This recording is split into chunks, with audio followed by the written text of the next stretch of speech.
নমস্কার। সকালের সূর্যোদয় আর বাবা পাতালেশ্বরের মুখটা দেখে দিনটা শুরু করলাম। এখন সকালবেলা সূর্যের আলোটা বেশ মুখে পড়ছে।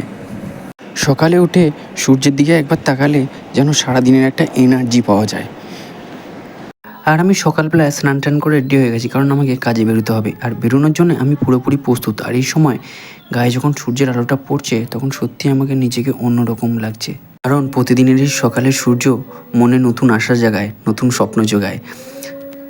আর দেখাবো আমাদের কাছাকাছি সেই পাতালেশ্বর বাবা মহাদেবের মূর্তি দেখিয়ে দিনটা শুরু করলাম। বাবার বৈশাখ মাস, আজকে বুধবার, আর আজ হলো 2রা বৈশাখ, মানে দ্বিতীয় দিন। আর আজকে মহাদেবের মূর্তি দেখিয়ে দিনটা শুরু করলাম।